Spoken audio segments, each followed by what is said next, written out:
The alarm clock buzzed at 5:30 a.m., but Maya was already awake. She had been for the past 10 minutes, her body naturally waking up before the sound. This was her routine for the past 5 years, and she loved every minute of it. Her small apartment in the heart of the city was quiet at this hour, with only the distant hum of early morning traffic filtering through the windows. Maya stretched her arms above her head and smiled. Today, like every other day, would be filled with movement, energy, and the pure joy of being alive. 31 years old, she had built a life that revolved around what she loved most, helping others discover the magic of moving their bodies. Her morning routine was like a dance. She rolled out of bed and immediately dropped into her stretching routine on the yoga mat beside her window. The sun was just beginning to peek over the buildings across the street, casting a warm, golden light across her face. 20 minutes of stretching, 10 minutes of meditation, and then she was ready to face the world. The small kitchen was her next stop. Maya had learned to fuel her body properly over the years. A protein smoothie with banana, berries, and a handful of spinach that somehow made everything taste better. She had discovered this combination 3 years ago when she was training for her first marathon, and it had become as much a part of her identity as her running shoes. By 6:45 a.m., Maya was lacing up those very running shoes. They were worn but comfortable, with thousands of miles embedded in their soles. She had a rule about running shoes. She never threw them away until they were completely falling apart. Each pair held memories of races completed, personal records broken, and quiet morning runs where she worked through life's challenges one step at a time. The streets of her neighborhood were beginning to wake up as she stepped outside. The local bakery was already filling the air with the smell of fresh bread, and she waved to Roberto, the owner, who was setting up his outdoor display. He always had a smile and a thumbs up for her morning runs. These small interactions with her community were part of what made her daily routine so special. Maya's running route took her through the heart of the city, past the park where families would later bring their children to play, and along the river that sparkled in the morning light. She wasn't the fastest runner in the world, but she was consistent. Every morning, 5 miles without fail, unless the weather was truly dangerous. Rain, snow, heat, none of it stopped her. Her friends often joked that she was more reliable than the sunrise, but running was just the beginning of Maya's day. By 8:30 a.m., she was back home, showered, and preparing for her first job of the day. As a dance instructor at the community center, she had the privilege of working with people of all ages. Her morning classes were filled with seniors who had decided that age was just a number. Watching 70-year-old Betty master a new dance move never got old. These students had taught Maya as much about determination as she had taught them. About rhythm, the community center was a 5 walk from her apartment, and Maya used this time to mentally prepare for her classes. She carried a small notebook where she wrote down new ideas for routines, songs that might work well, and notes about each student's progress. Today she was excited to introduce a new routine that combined elements of salsa and traditional folk dance. She had been working on it for weeks, practicing the moves in her living room until her downstairs neighbor had politely asked about the rhythmic thumping above his head. Her first class started at 9 a.m. sharp. 12 regular students filed in, chatting and laughing as they changed into their dance shoes. Maya had learned that the social aspect of these classes was just as important as the physical exercise. Many of her students lived alone, and this hour together was often the highlight of their day. She made sure to greet each person individually, asking about their week, their grandchildren, or their latest doctor's appointment. The music started, and the transformation was immediate. Bodies that had seemed stiff and uncertain moments before began to move with grace and confidence. Maya called out instructions while demonstrating each move, her voice encouraging and patient. When someone struggled with a step, she would move beside them, gently guiding their movement until they found their rhythm. After the senior class, Maya had a quick break before her next group arrived. These were the teenagers from the local high school who came in during their lunch break. Teaching this age group required a completely different energy. Where the seniors appreciated patience and gentle encouragement, the teenagers responded to challenge and excitement. Maya had learned to switch between these teaching styles seamlessly, like changing the channel on a radio. The teenage dancers pushed Maya to stay current with music trends and new dance styles. They taught her moves they had learned from social media, and she helped them understand the fundamentals that would make any dance look better. It was a fair exchange that kept both teacher and students engaged in learning. Her lunch break was spent at the small cafe next to the community center, where she usually ordered the same thing, a grilled chicken salad and green tea. The cafe owner, an elderly woman named Rosa, had become like a grandmother to Maya. They would chat about everything and nothing while Maya ate. Rosa sharing stories from her youth in another country, Maya talking about her students and their progress. The afternoon brought Maya's favorite classes, the children's programs. Working with kids aged 6 to 12 was like conducting a small orchestra of pure energy. These children had no fear of looking silly, no self-consciousness about their bodies, and no limits on their imagination. They approached dance with the kind of joy that Maya tried to carry with her everywhere. Today's children's class was working on a routine for the upcoming community talent show. 22 kids trying to stay in sync was like herding cats, but Maya had developed the patience of a saint over her years of teaching. She broke down each movement into tiny pieces, demonstrated everything with exaggerated motions, and celebrated every small improvement with genuine enthusiasm. Little David, who was usually too shy to participate, had finally joined in last week. Today, he was right in the front row, trying his best to keep up with the more experienced dancers. These moments reminded Maya why she had chosen this career path. It wasn't about creating professional dancers. It was about helping people discover confidence, joy, and a connection to their own bodies. By 4 p.m., Maya's official workday at the community center was done, but her day was far from over. 3 evenings a week, she taught private lessons in the small studio she rented above the coffee shop on Main Street. These lessons helped her make ends meet, but they also gave her the chance to work more intensively with students who had specific goals. Tonight, she was working with Jennifer, bride-to-be, who wanted to surprise her future husband with a special dance at their wedding. They had been practicing for 2 months, and Jennifer had gone from having 2 left feet to moving with genuine grace. Watching someone transform their relationship with their own body never got old for Maya. Her evening routine was just as carefully planned as her morning. After teaching, she would stop by the grocery store to pick up fresh ingredients for dinner. Cooking was another form of creative expression for her. She loved trying new recipes, especially ones that incorporated the spices and flavors she had learned about from her diverse group of students and friends. Dinner was usually eaten while reviewing her notes from the day, planning tomorrow's classes. Maya kept detailed records of each student's progress, what music worked well for different groups, and ideas for new routines. This attention to detail was part of what made her such an effective teacher. Before bed, Maya would spend 30 minutes stretching and doing gentle yoga. This wasn't just about physical maintenance. It was her way of processing the day and preparing her mind for rest. She would think about the victories, both big and small, that she had witnessed. Betty mastering that turn, David stepping out of his comfort zone, Jennifer gaining confidence with each lesson as she settled into bed each night. Maya felt a deep sense of satisfaction. Her life wasn't glamorous or wealthy, but it was rich in ways that mattered to her.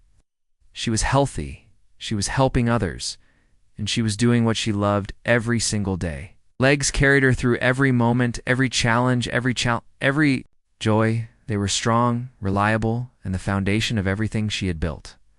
Maya never took this for granted.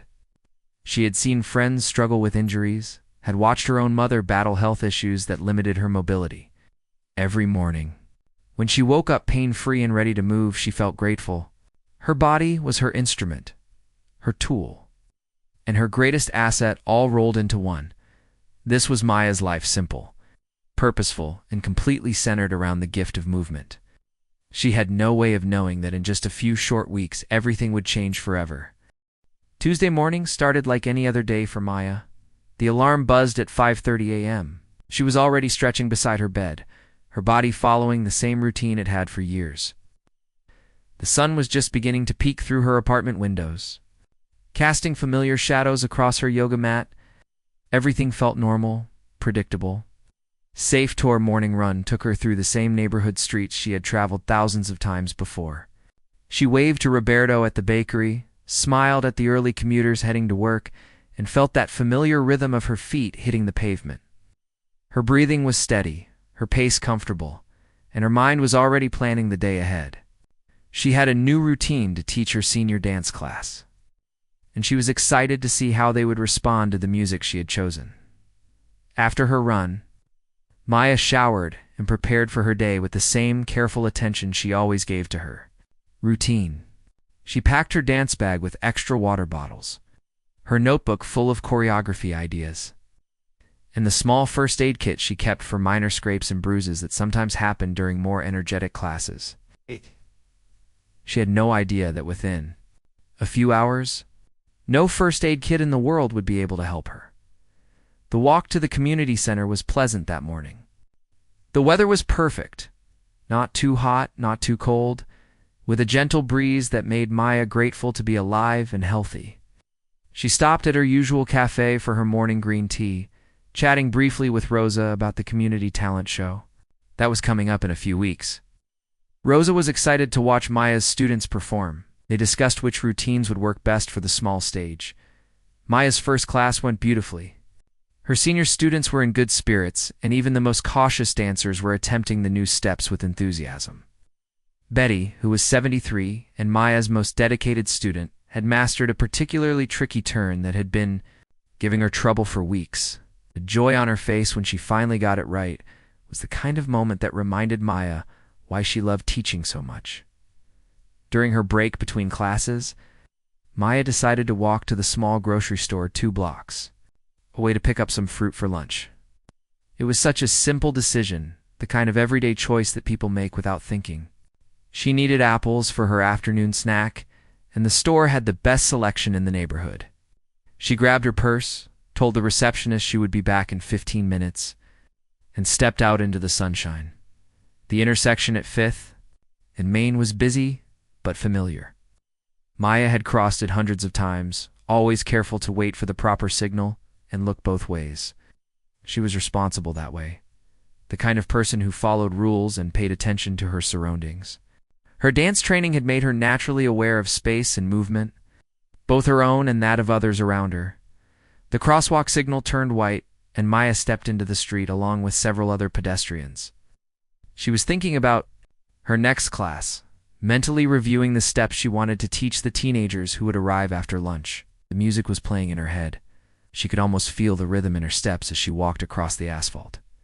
She never saw the car coming. Later, witnesses would tell police that the driver had been looking down at his phone.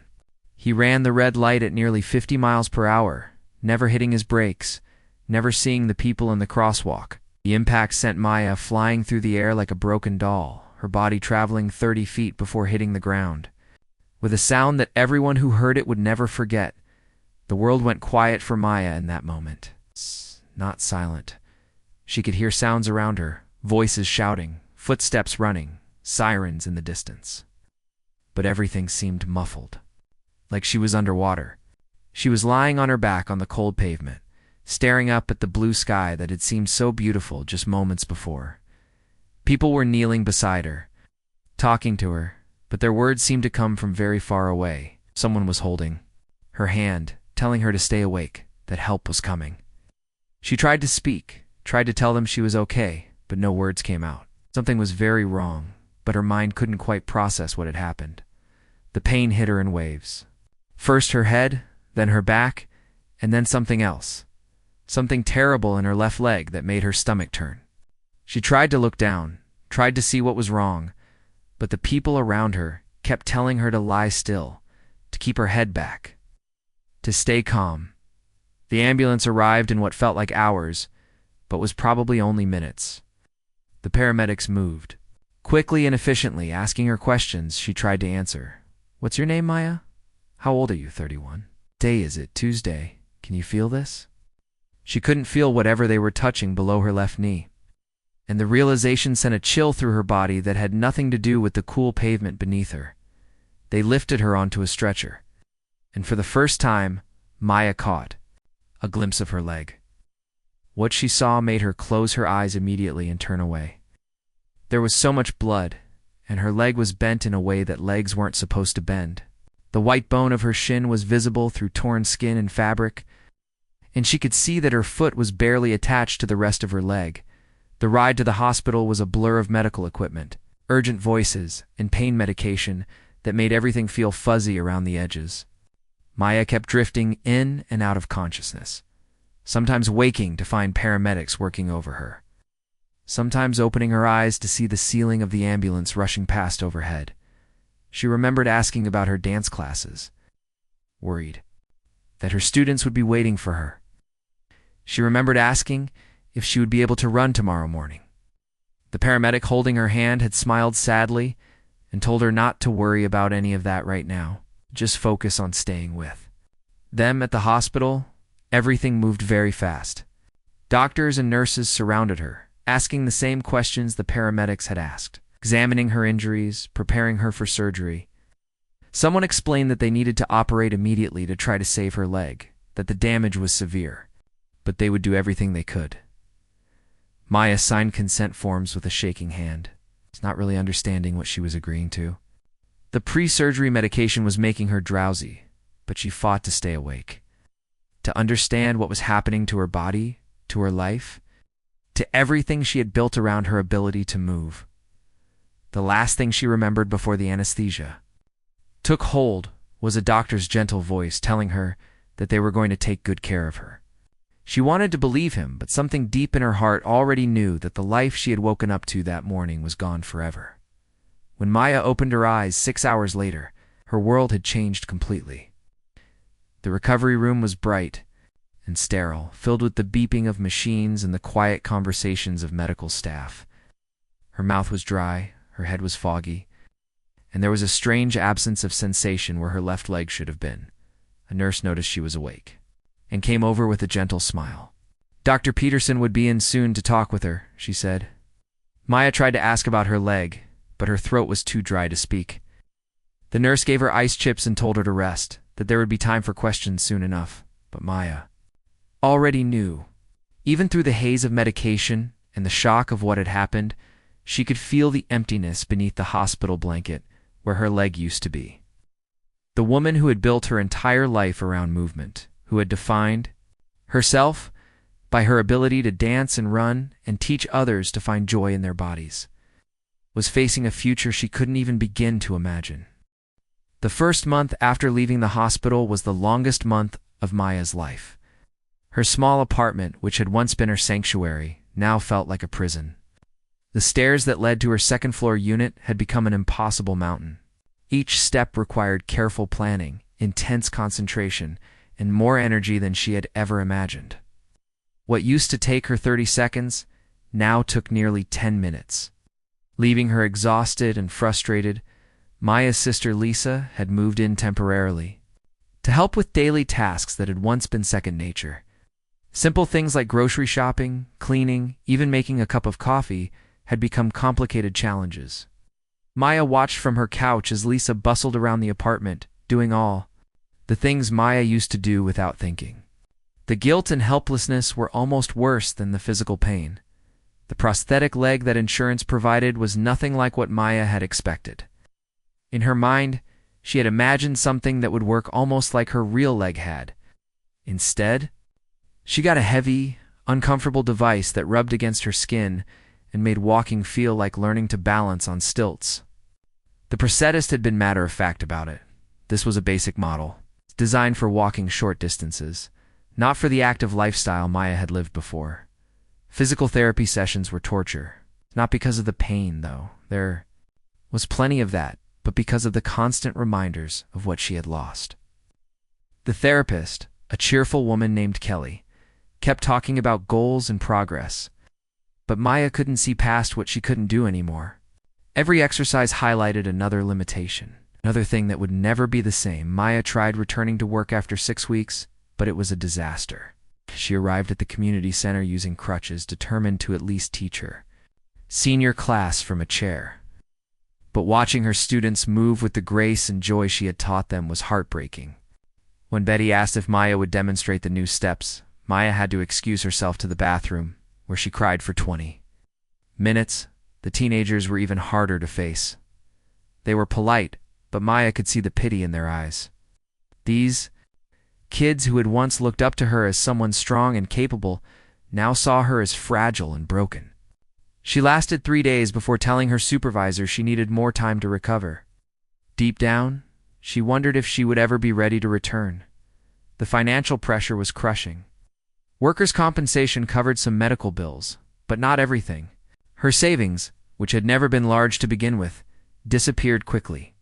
The lawyer handling her case talked about eventual settlements and insurance claims, but those processes could take years. Meanwhile, rent was due every month, and Maya had no income.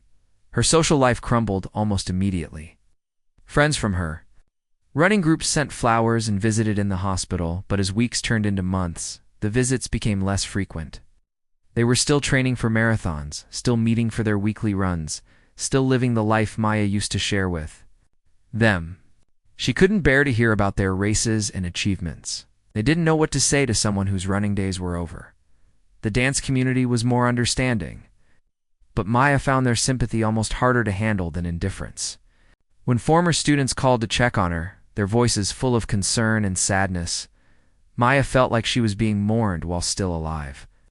These conversations always ended with promises to visit soon, but the visits rarely happened. Everyone had their own lives to live, their own classes to attend, their own dreams to pursue. Maya's days began to blur together in a pattern of pain medication, daytime television, and overwhelming sadness. She would wake up each morning for just a split second forgetting what had happened, and then reality would crash down on her again. The woman who had once bounded out of bed at 5:30 a.m. now struggled to find reasons to get up at all. The worst part was the mirrors. Maya had always been comfortable with her body, proud of what it could do, confident in her physical abilities. Now she avoided reflections entirely. She had Lisa remove the full-length mirror from her bedroom and learned to get dressed without looking at herself. The person in the mirror wasn't someone she recognized or wanted to see. Sleep became erratic and troubled. Maya would lie awake at night thinking about all the things she would never do again. No more morning runs through the city streets. More demonstrating dance moves to eager students. No more feeling the joy of movement flowing through her body. Instead of dreams, she had nightmares about the accident. Reliving that moment of impact over and over again, the isolation was perhaps the most difficult part. Maya had always been social, surrounded by students and friends and fellow dancers. Her apartment had once been full of visitors, people stopping by to chat about upcoming performances or weekend plans. Now the phone rarely rang, and when it did, Maya often let it go to voicemail. She didn't want to hear the careful, cautious voices of people who didn't know what to say to her. Lisa tried her best to help, but she had her own family and job to worry about. Maya could see the strain on her sister's face, the worry and exhaustion of trying to care for someone who seemed to be disappearing a little more each day. The guilt of being a burden was another weight on Maya's shoulders, another reason to feel like the world would be better off without her. Christmas came and went without celebration. Maya's family invited her to dinner, but the thought of sitting at a table surrounded by relatives who would awkwardly avoid mentioning her condition was too much to bear. She spent the holiday alone, ordering takeout and watching old movies, trying not to think about the Christmas performance her students had been preparing when the accident happened. By February, Maya had stopped attending physical therapy. Exercises weren't helping, and the constant focus on what her body couldn't do was making her mental state worse. She told Kelly she needed a break, knowing she probably wouldn't return. The prosthetic leg sat in the corner of her bedroom unused. For weeks at a time, Maya's world had shrunk to the size of her apartment. Some days she didn't leave her bedroom. Some days she didn't get dressed.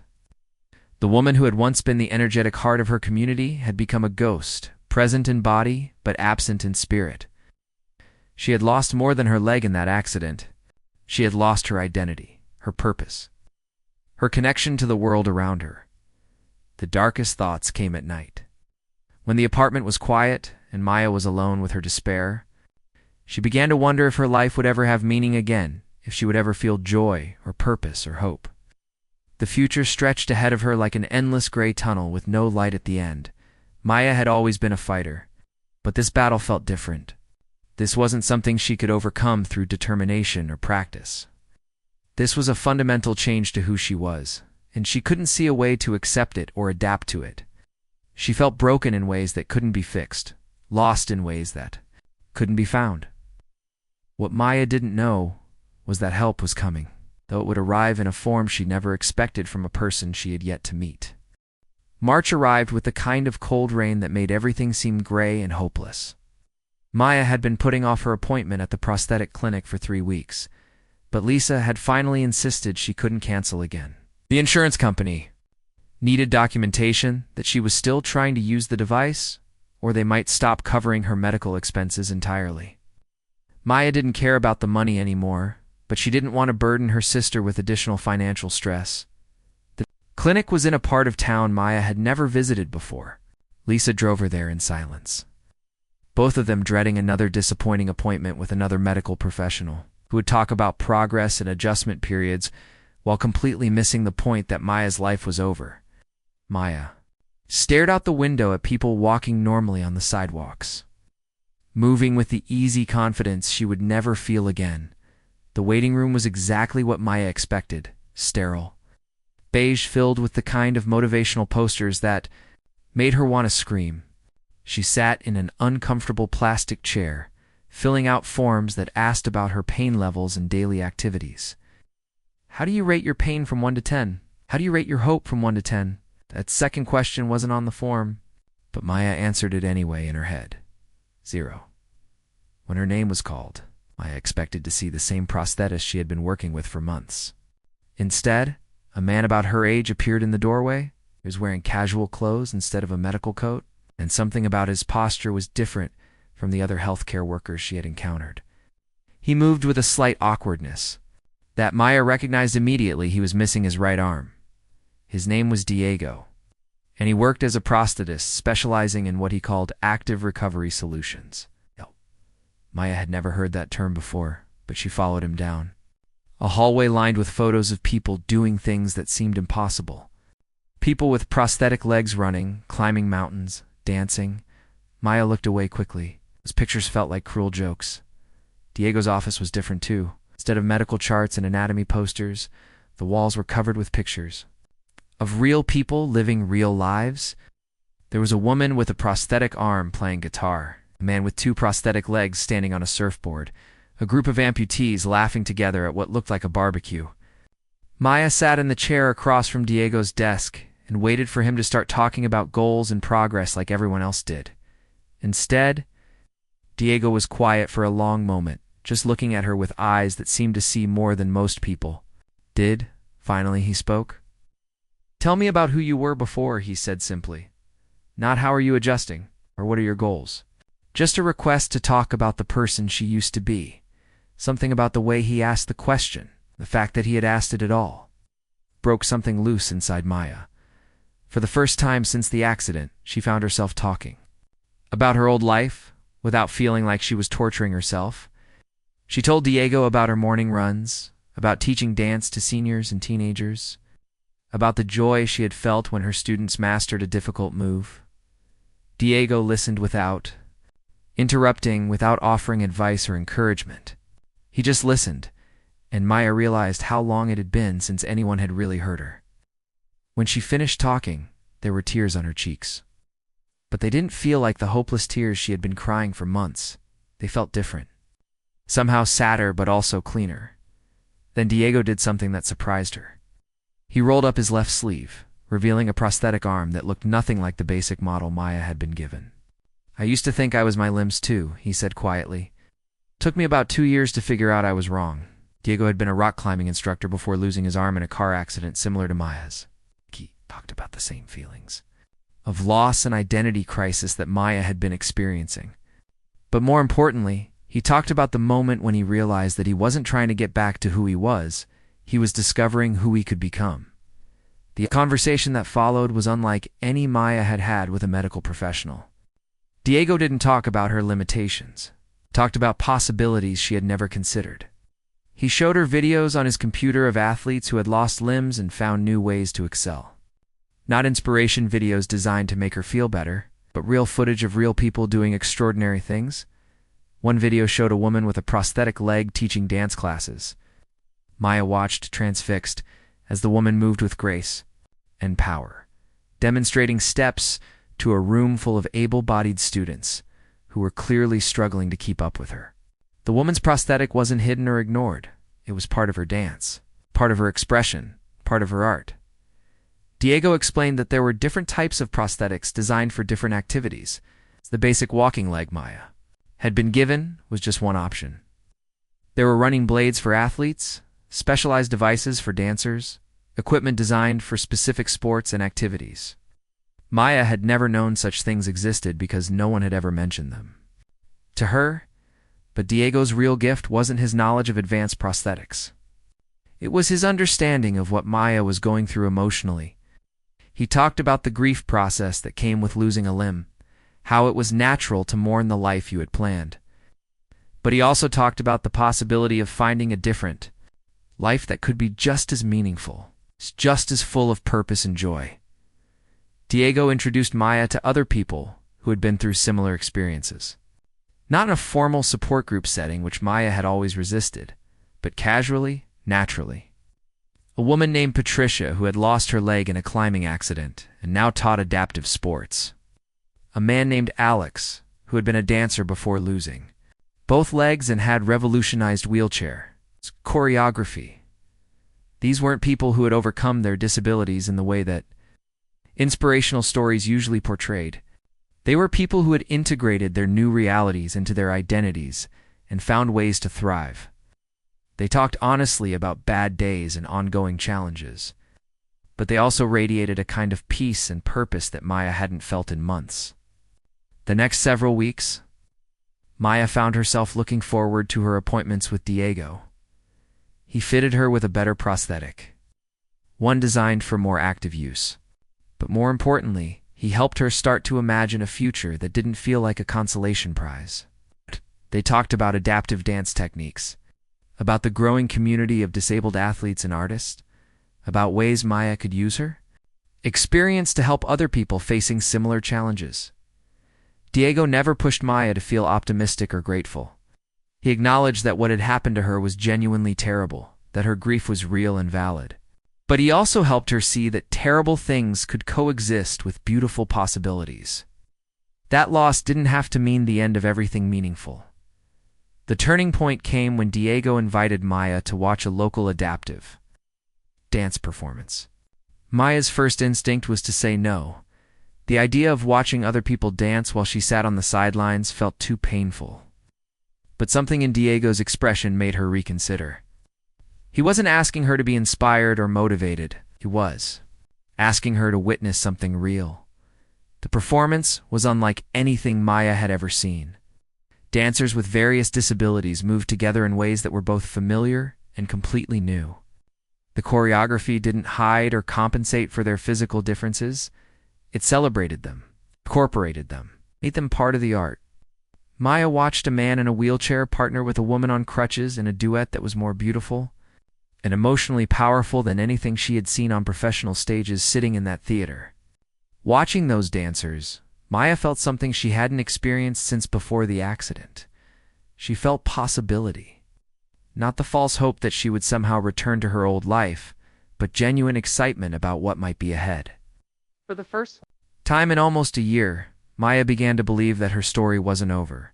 It was just beginning a new chapter. 1 year and 4 months after the accident that changed everything, Maya stood at the starting line of the Phoenix 1OK race. The morning air was crisp and filled with the excited chatter of hundreds of runners preparing for the race ahead. Maya adjusted the straps on her running blade, a sleek, curved piece of carbon fiber that had become as much a part of her as her original leg had ever been. The months leading up to this moment hadn't been easy. Learning to run again had been like learning to walk all over again, except harder. The running blade moved differently than a regular leg, requiring new muscle memory and different techniques. Maya had fallen more times than she could count during her training. Each fall had been a choice: get up and try again, or give up and go home. every time she chose to get up. Diego had connected her with a coach who specialized in training amputee athletes. Coach Roberts was a former Marine who had lost his leg in overseas duty and now dedicated his time to helping other amputees discover what their bodies could still do. He was tough, but encouraging, pushing Maya beyond what she thought was possible. While respecting her emotional journey, the first day Maya tried the running blade. She managed only 50 yards before exhaustion forced her to stop. Her remaining leg burned, her core muscles screamed, and she was drenched in sweat. But for those 50 yards, she had been running again. It's really running, not just walking quickly or shuffling along. The feeling was indescribable, like coming home after a long absence. Training became Maya's new routine, replacing the dance classes and morning runs that had once defined her days. 3 times a week, she met Coach Roberts at the track behind the local high school. They worked on form, endurance, and the mental aspects of competitive running. Maya learned that running with a prosthetic wasn't about compensating for a missing limb. It was about maximizing the abilities she still had. The physical challenges were significant, but the mental obstacles were even harder to overcome. Maya had to learn to run in public again, to handle the stares and questions from curious strangers. Some people looked at her with pity, others with admiration, and a few with the kind of uncomfortable avoidance that made her want to hide. Diego had taught her that she couldn't control other people's reactions, only her own response to them. Maya also began exploring adaptive dance again, something she had thought was impossible. Through Diego's network, she connected with a studio that specialized in inclusive movement classes. The instructor, a woman named Carmen, who had been born with one arm, showed Maya how dance could be reimagined rather than simply adapted. They worked together to create routines that incorporated Maya's prosthetic as an integral part of the choreography. The first time Maya taught a dance class again was 6 months after meeting Diego. It was a small group of adults with various disabilities, and Maya was terrified. What if she couldn't demonstrate the moves properly? What if her students didn't respect her? What if she fell or her prosthetic malfunctioned? But as the music started and she began to move, all those fears melted away. She was teaching again, sharing the joy of movement with others, and it felt like finding a piece of herself she thought was lost forever. Maya's relationship with her own body transformed slowly but completely. Where she had once seen limitation and loss, she began to see adaptation and strength. Her remaining leg had become incredibly powerful. Her core muscles were stronger than they had ever been, and her balance had improved dramatically. She wasn't the same dancer or runner she had been before. She was discovering that different didn't mean lesser. The prosthetic itself became less of a foreign object and more of a tool. Maya learned to maintain it, adjust it, and even customize it for different activities. She had a walking leg for daily use, the running blade for training and races, and a specialized attachment for dance performances. Each served a different purpose, like having different shoes for different occasions. Financial stability gradually returned as Maya built a new career around adaptive fitness and dance instruction. She started teaching classes specifically for amputees and people with mobility challenges, filling a gap in the community that she hadn't realized existed. Her students ranged from recent amputees learning to walk again to experienced athletes looking to improve their performance. Each person brought their own story, their own challenges, and their own victories. Maya also began speaking at hospitals and rehabilitation centers. Sharing her experience with newly injured patients, she talked honestly about the grief and depression that followed her accident, but also about the possibilities that existed beyond initial recovery. Her message wasn't that everything would be fine or that attitude was all that mattered. Instead, she talked about finding new definitions of normal and discovering strength in unexpected places. The 1OK race represented more than just a return to running.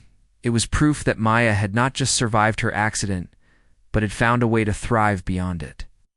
As she waited for the starting signal, she thought about all the people who had helped her reach this moment. Diego, who had shown her what was possible. Coach Roberts, who had pushed her to achieve it. Carmen, who had taught her that dance could be reimagined. Her sister Lisa, who had never stopped believing in her recovery. The starting horn sounded, and Maya began to run. Her form was different from the other runners around her rhythm unique to the mechanics of her prosthetic. But she was running. Really running with power and grace and joy. The first mile passed quickly, then the second. Maya found her pace and settled into the meditative state that she remembered from her running days before the accident. Spectators along the route cheered for all the runners, but Maya noticed that some people called out specifically to her, not with pity or condescension, but with genuine encouragement and respect. A little girl standing with her family pointed at Maya's running blade and said loudly, "Mom, look how fast she is." Maya smiled and waved, remembering when she might have been self-conscious about such attention. Now it felt like connection rather than judgment. At mile 4, Maya passed another amputee runner who was struggling with his pace. They exchanged nods of understanding and encouragement, members of a club that no one wanted to join but that provided incredible support once you were in it.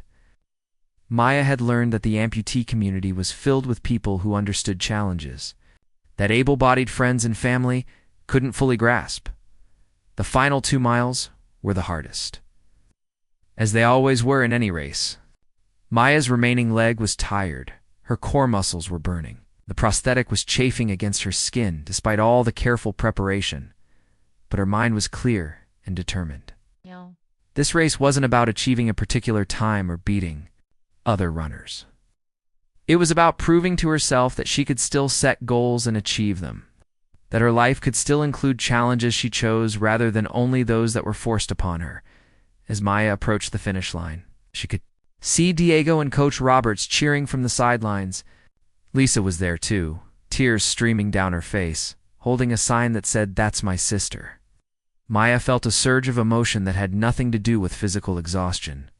These people had believed in her recovery when she couldn't believe in it herself. Maya crossed the finish line with her arms raised in triumph, just as she had done in races before her accident. But this victory felt different, deeper, harder one, more meaningful. She had not just completed a 1OK race. She had completed a journey from despair to hope, from loss to discovery, from ending to beginning. After the race, as Maya stretched and hydrated, other runners approached her with questions and congratulations. Some were curious about her prosthetic, others wanted to know about her training routine. A few shared their own stories of overcoming injuries or disabilities. Maya found herself naturally falling into the role of mentor and educator, something she never would have imagined before her accident. Later that evening, Maya sat in her apartment, the same apartment where she had spent so many dark months believing her life was over. But now it felt different. The walls were covered with pictures from races and dance performances, certificates from speaking engagements, and photos with her students and fellow athletes. Her prosthetics were displayed openly rather than hidden away, tools of empowerment. Rather than reminders of loss, Maya reflected on the journey that had brought her to this point. The accident had taken her leg, but it had also introduced her to a community she never knew existed, shown her strength she didn't know she possessed, and given her a purpose that felt more meaningful than anything she had done before. She wasn't grateful for the accident. She would never be grateful for the trauma and pain it had caused. But she was grateful for the person she had become because of how she chose to respond to it. The woman who had once defined herself by her physical abilities had learned that true strength came from resilience, community, and the courage to reimagine what was possible. Maya's leg was gone, but her hope had returned stronger than ever. And tomorrow, she would lace up her running blade and hit the pavement again, because she had miles to go and people to inspire along the way.